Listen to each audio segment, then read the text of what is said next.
जिज्ञासु मित्रों, बहुत बहुत अभिनंदन है आप सभी का दिव्य सृजन में।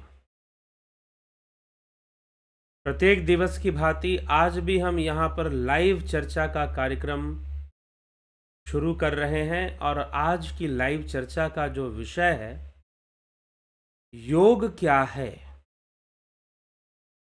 योग रहस्य क्या है।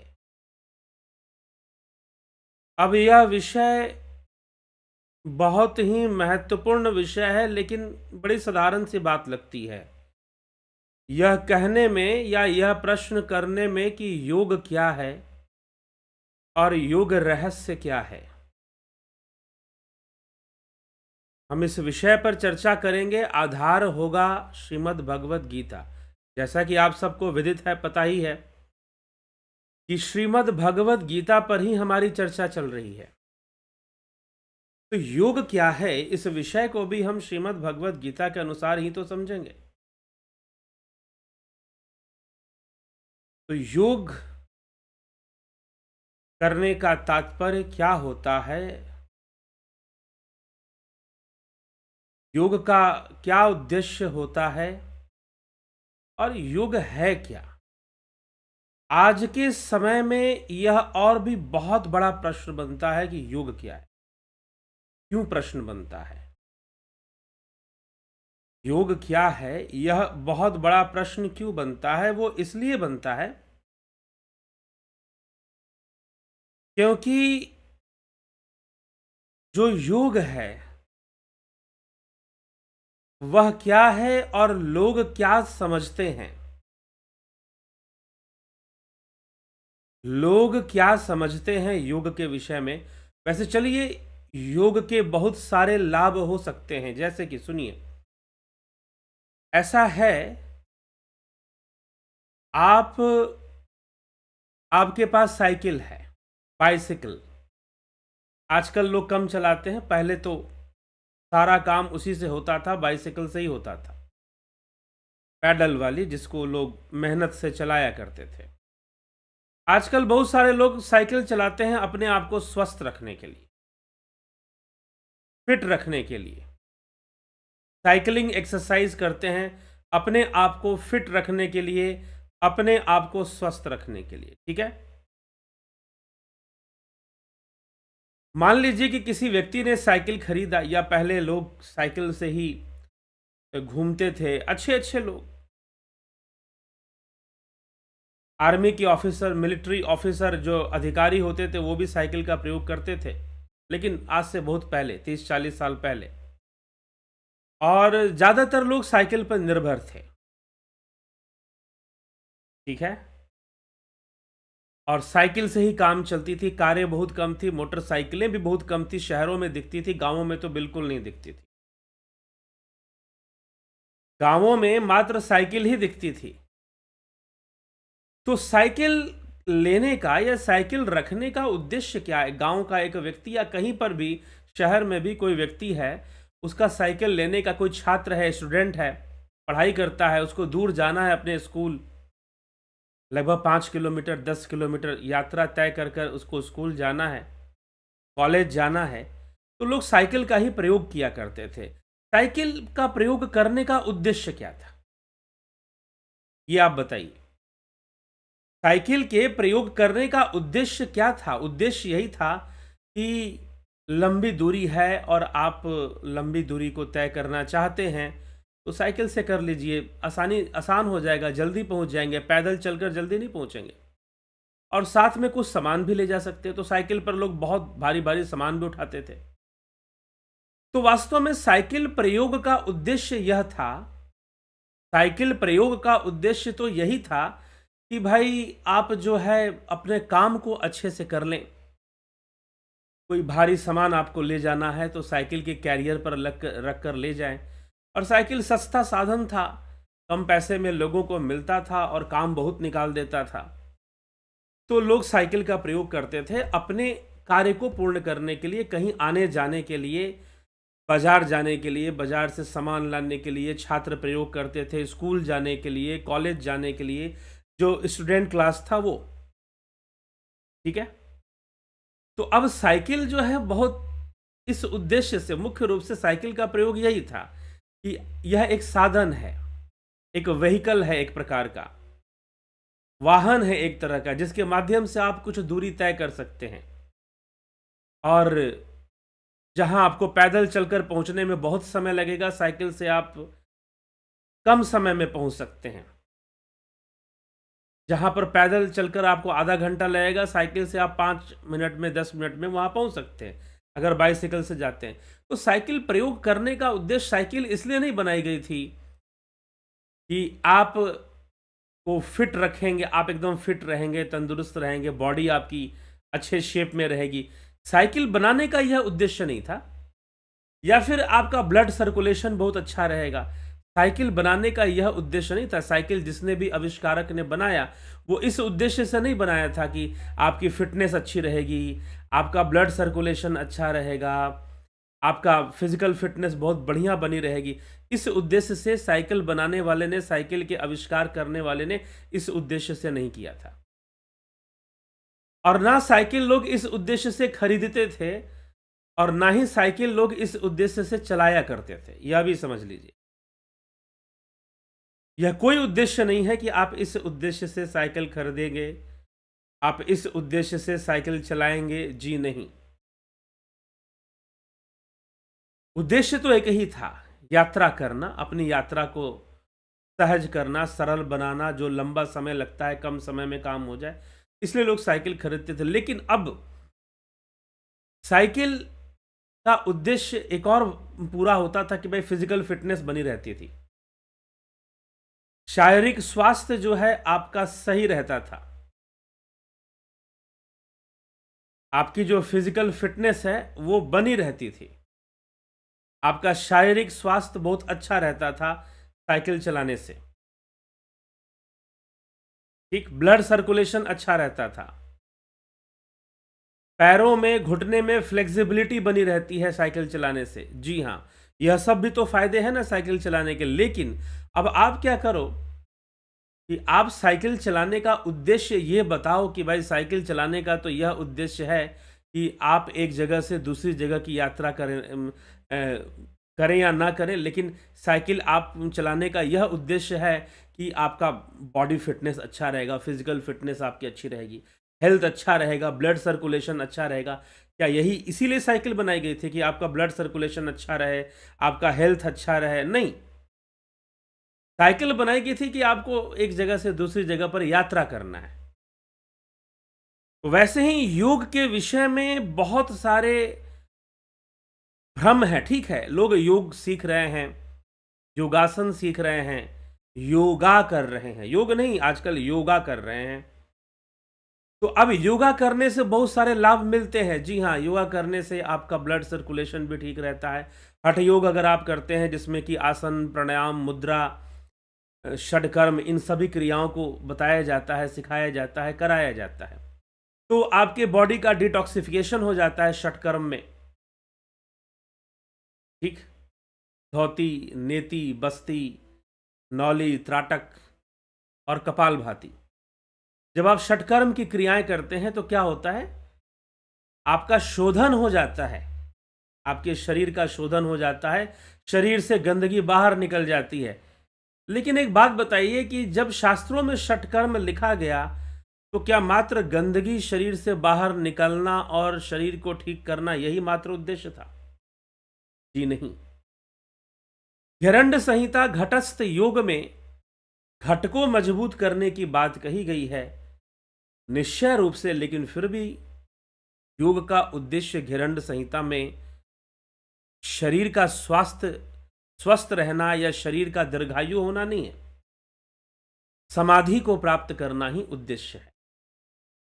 उसी प्रकार से हठ प्रदीपिका ग्रंथ अगर हम पढ़ते हैं तो उसमें भी स्वात्मा राम जी यही कहते हैं कि हठ योग का उद्देश्य है राजयोग की प्राप्ति। और राजयोग में भी श्रेष्ठ राजयोग कौन सा है? नादानुसंधान है, नाद का ध्यान है,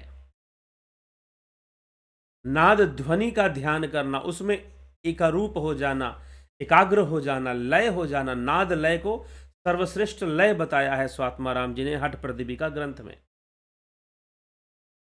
तो राजयोग, ध्यान की गहराई में उतरना और एक सम अवस्था को प्राप्त कर लेना, सम अवस्था को प्राप्त कर लेना, समता को बनाए रखना जीवन के अंदर, सम अवस्था को प्राप्त कर लेना, जीवन में समता को बनाए रखना, यह जरूरी है। योग का उद्देश्य भी यही है। इसीलिए जब हम पतंजलि योग सूत्र का अध्ययन करते हैं या श्रीमद् भगवद गीता भी योग शास्त्र है, जब हम इसका अध्ययन करते हैं तो यहां पर हमें शरीर को स्वस्थ रखना, ब्लड सर्कुलेशन को सही रखना नहीं, गुणों की समता। वास्तव में देखिए, अब शरीर को जहां तक स्वस्थ रखने की बात है, अगर हम आयुर्वेद का अध्ययन करते हैं, आप आयुर्वेद का अगर आप अध्ययन करेंगे तो आयुर्वेद का दार्शनिक सिद्धांत, फिलॉसफी ऑफ आयुर्वेद क्या कहता है, कहां से लिया गया है, आयुर्वेद का दर्शन कहां से लिया गया है,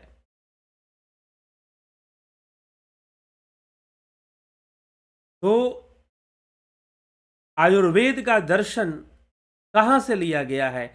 आयुर्वेद का दर्शन जो है लिया गया है सांख्य दर्शन से। जी हां, सांख्य दर्शन में त्रिगुणी प्रकृति की चर्चा है कि प्रकृति के 3 गुण हैं और 3 गुणों के विषमता और 3 गुणों का जो बदलाव है, जो परिवर्तन है उसके अंदर, 3 गुणों के बीच जो परिवर्तन आते हैं, उनसे जो है प्रकृति सृष्टि करती है, 3 गुणों से होता है। और उसी 3 गुण के आधार पर आयुर्वेद में कफ, वात, पित्त।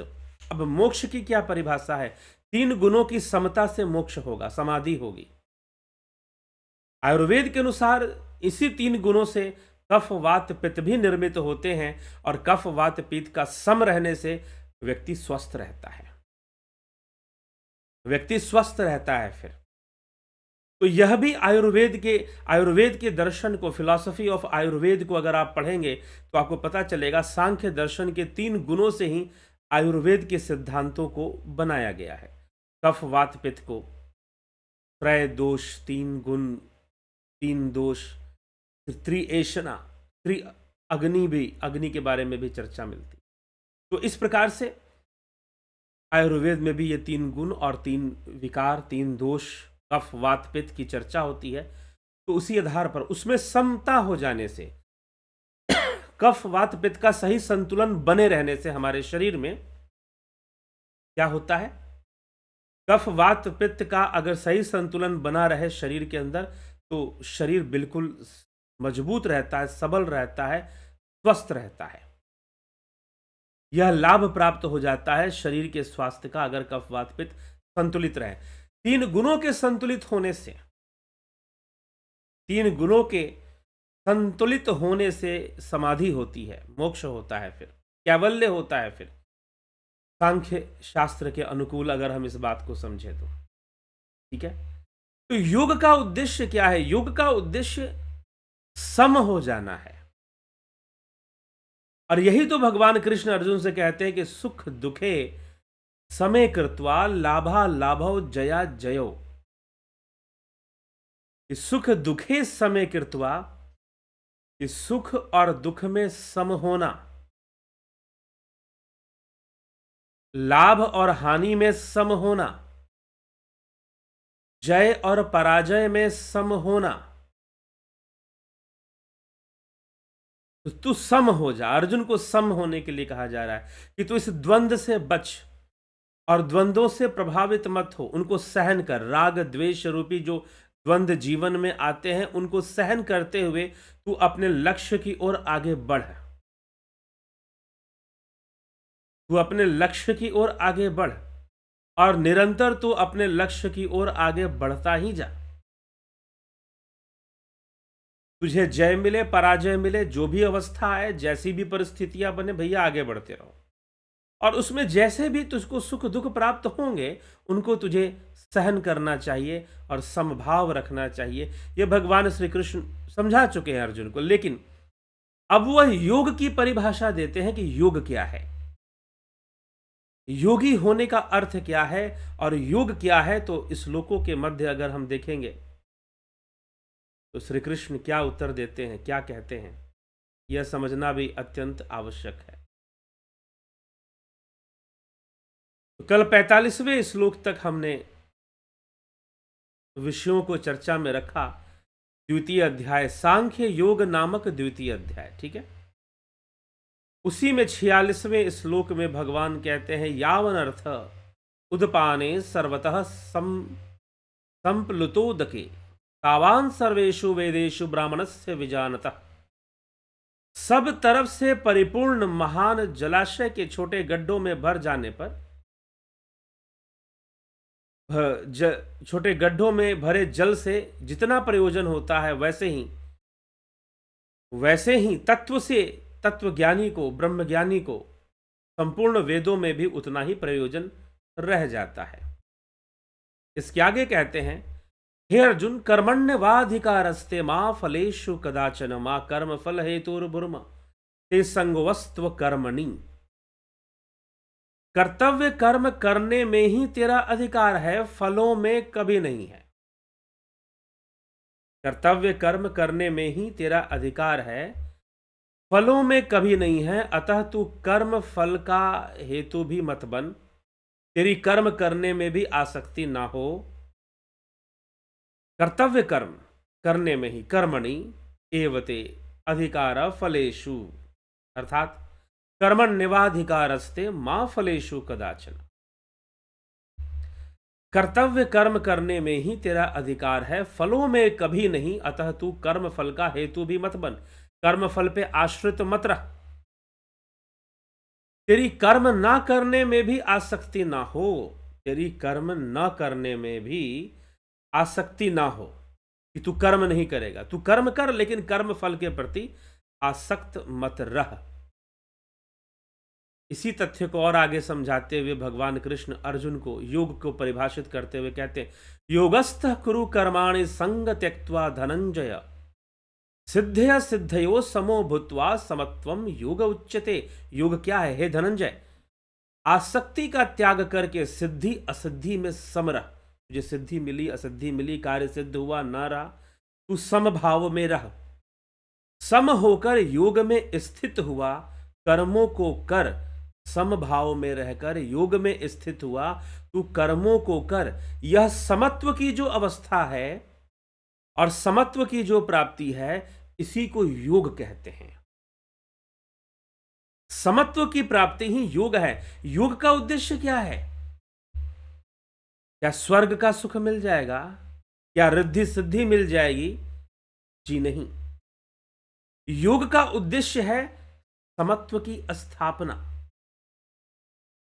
योग का उद्देश्य है समभाव की स्थापना। योग का उद्देश्य है चित्त की अखंडता,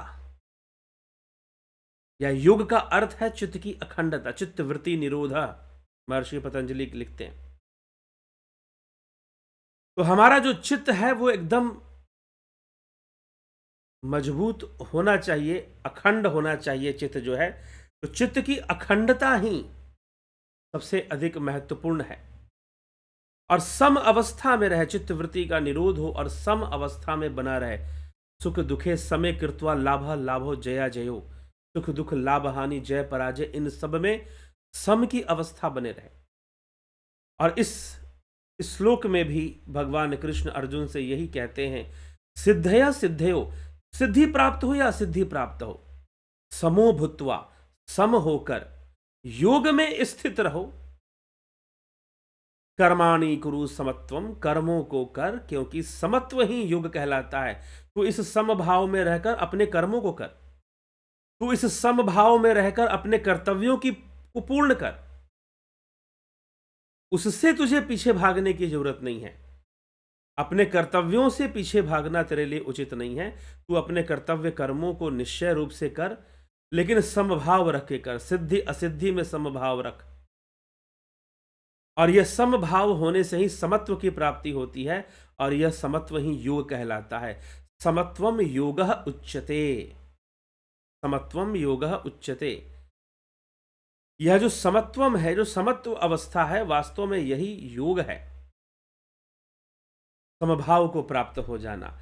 तो भगवान कृष्ण योगस्थः कुरु कर्माणि संग त्यक्त्वा धनंजय, हे धनंजय आसक्ति का त्याग करके सिद्धि असिद्धि में सम होकर, समभाव को प्राप्त कर कर तो योग में स्थित हो। तो सम होने से योग होता है। योग वास्तव में एक संतुलन है और संतुलन से ही सम की स्थापना होगी। हमें अपने आप में एक संतुलन की अवस्था को बनाए रखना पड़ता है। हमें अपने आप में संतुलन की अवस्था पर बने रहना होता है और इसी से सम की प्राप्ति होती है। इसी विषय को और आगे कहते हुए भगवान कहते हैं, दुरेन है वरम कर्म बुद्धि योगा धनंजय बुद्धौ शरण मन विक्षा कृपणः फल हेतवः। बुद्धि योग समता, समता से ही बुद्धि योग होगी। बुद्धि योग की अपेक्षा सकाम कर्म दूर से ही निकृष्ट है। सकाम कर्म निकृष्ट है। हे धनंजय, तो बुद्धि को समता का आश्रय ले, बुद्धि की समता का आश्रय ले, क्योंकि फल के हेतु बनने वाले अत्यंत दीन हैं।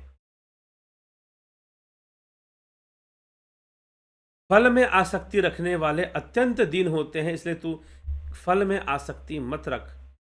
आगे भगवान श्री कृष्ण इस विषय पर कहते हैं कि बुद्धि युक्तो जहाति है उभे सुकृत दुष्कृते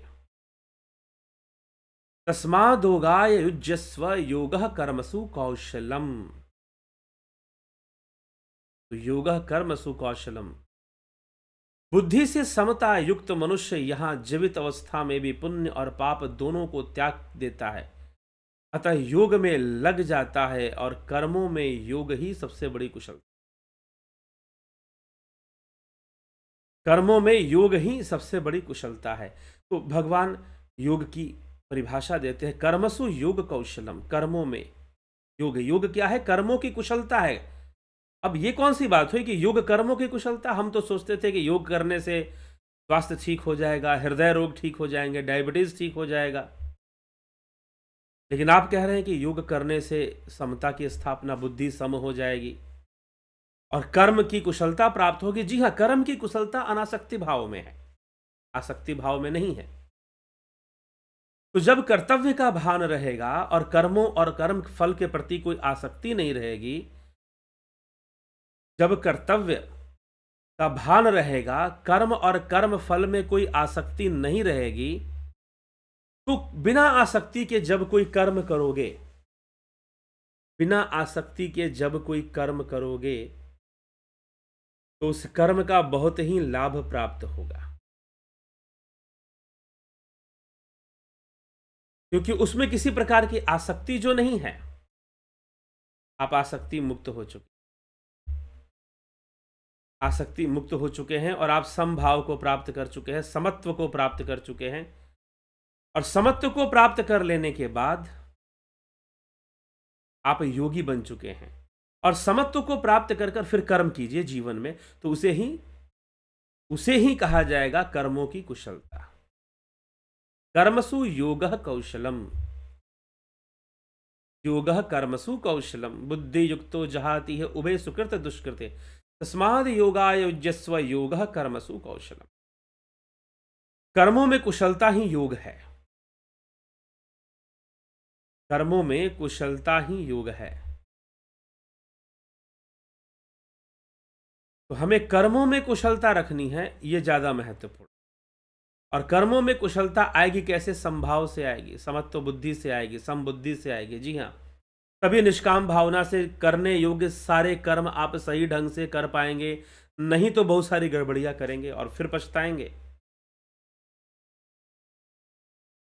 फिर से पछताना पड़ता है मनुष्य जीवन में। तो इसीलिए योगः कर्मसु कौशलम, योग से ही कर्मों की कुशलता प्राप्त होगी। ठीक है, तो समभाव में जाना जरूरी है, समता की स्थापना, सम हो जाना, यह योग का उद्देश्य है। ना कि आपका पेट कम हो जाएगा, आंखें की रोशनी बढ़ जाएगी, डायबिटीज दूर हो जाएगा, ये बीमारी दूर हो जाएगी, वो बीमारी। हाँ, योगासनों से और कई यौगिक क्रियाओं से कई प्रकार की बीमारियां दूर होती हैं, दीर्घायु होते हैं, आप शरीर स्वस्थ होता है, बिल्कुल सही बात है। और योगासन, हठ योग का सहारा लेना चाहिए, करना चाहिए, लेकिन फिर भी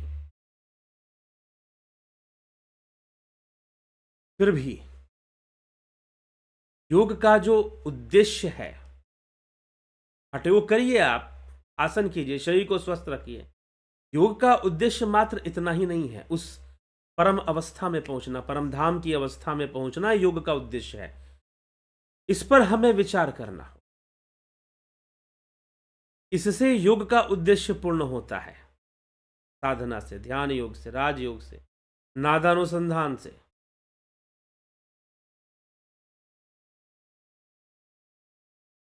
तो यह सब विषय हमें समझना चाहिए। ठीक है कि हम हठ योग से राजयोग की यात्रा करें, राजयोग की ओर हम चल पड़े तो हमारे लिए ज़्यादा अच्छा होगा। राजयोग की हम प्राप्ति कर लें, मात्र हम शरीर का स्वस्थ इस पोस्ट और थेरेपी तक ही सीमित ना रहें। एक व्यक्तिगत जीवन के लिए यह बहुत जरूरी है समझना कि योग का अर्थ क्या है। तो इन सभी बातों को हमें समझकर चलना चाहिए। योग के अर्थ को हमें समझना चाहिए और भ्रम में हमें नहीं रहना, क्योंकि बहुत सारी बातें भ्रमित करने वाले भी होती हैं योग के मार्ग पर। वास्तव में योग क्या है वही कृष्ण यहां पर समझा रहे हैं, 48वें और 50वें सूत्र में समझा रहे हैं। तो निश्चय ही से ही हमें यह विषय समझ भी लेना चाहिए और सही भावना रखकर ही हमें योग करना चाहिए। मात्र शरीर का स्वस्थ होना या फिर अपने भीतर एक अद्भुत शक्ति का विकास करना योग के माध्यम से, ये सारी बातें जो हैं होती हैं, लेकिन योग का उद्देश्य क्या है? योग का उद्देश्य तो परमधाम की प्राप्ति है, कैवल्य की प्राप्ति है। और महर्षि पतंजलि उस कैवल्य की भी चर्चा करते।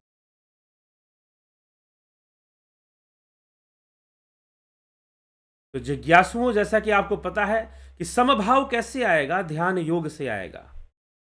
समभाव कैसे आएगा? तो ध्यान योग से आएगा। ध्यान योग online meditation course starting from 20 December 2022, 20 December 2022। Duration 1 month, guided meditation, transcendental meditation, spiritual healing, Jupiter और सन मेंबरशिप। 9661802459। ये नंबर नोट कर ले, 9661802459। आप संपर्क कर सकते हैं यदि आप ध्यान योग का कोर्स करना चाहते हैं। तो ध्यान योग वही योग है जो हमें समभाव में ले जाता है, समता की ओर ले जाता है, सम अवस्था की ओर हमें ले जाता है और हमें निश्चय ही समभाव को ही प्राप्त करना चाहिए। यही योग का उद्देश्य है। समत्व ही योग है, समत्व ही योग है। तो चलिए, और ध्यान योग का उद्देश्य है उस समत्व को प्राप्त करना। जरूर ज्वाइन कीजिए और पूरा पूरा लाभ उठाइए। देखे किस महानुभाव ने आज अपनी हाजिरी यहाँ दर्ज किए, उपस्थित हुए हैं। जगत नारायण जी, AK त्यागी जी, अवधेश कुमार जी, विक्रम सिंह जी, नरसा राम जी, पवन कुमार गुप्ता जी,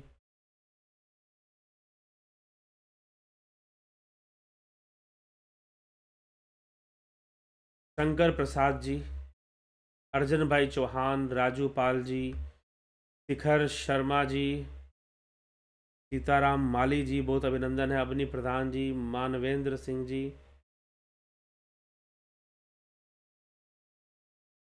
राकेश गुप्ता जी,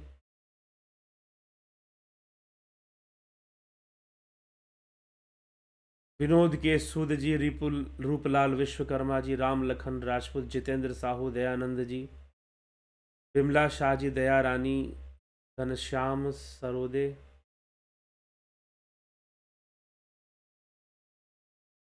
दीपक नागरे, राम विलास जी,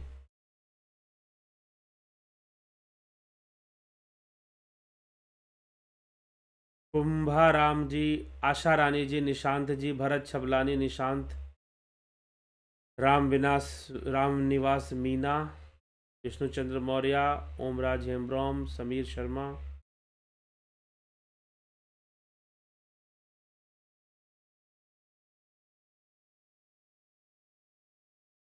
पंकज सोनी जी,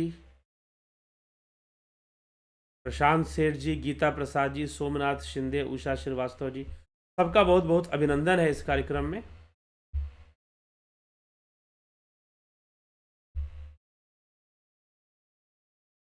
गीता प्रसाद, सोमनाथ शिंदे, उषा श्रीवास्तव जी, अमन कक्कर जी, भीखू कुचाड़िया जी, संतोष कुमार जी, मदन कुमार, यश वार्षणेय जी, राम विलास जी,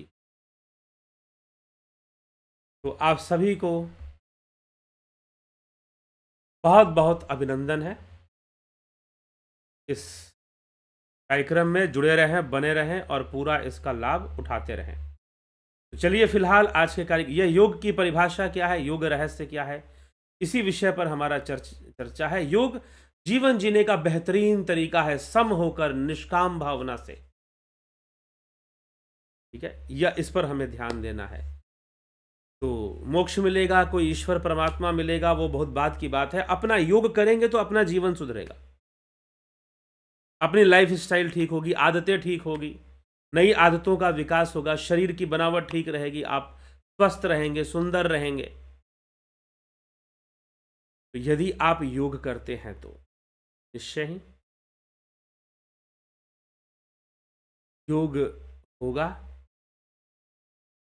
कैसे होगा? ध्यान योग से होगा। तो आप ध्यान योग ज्वाइन कर निश्चय ही योग करिए और योगी बनिए। अर्जुन को भी भगवान कहते तस्माद योगी भव अर्जुन, अर्जुन तो भी योगी बन। तो जरूर जरूर लाभ उठाइए। जब अर्जुन योद्धा होकर योगी बन सकता तो आप अपने घर परिवार में काम करते हुए रहते हुए योगी क्यों नहीं बन सकते हैं? जरूर बन सकते हैं। तो जरूर लाभान्वित होइए। और इसी के साथ आज के इस कार्यक्रम को हम यहाँ पर विराम देंगे। कल फिर मिलेंगे 9 बजे लाइव चर्चा में। कल फिर मिलेंगे 9 PM लाइव चर्चा में।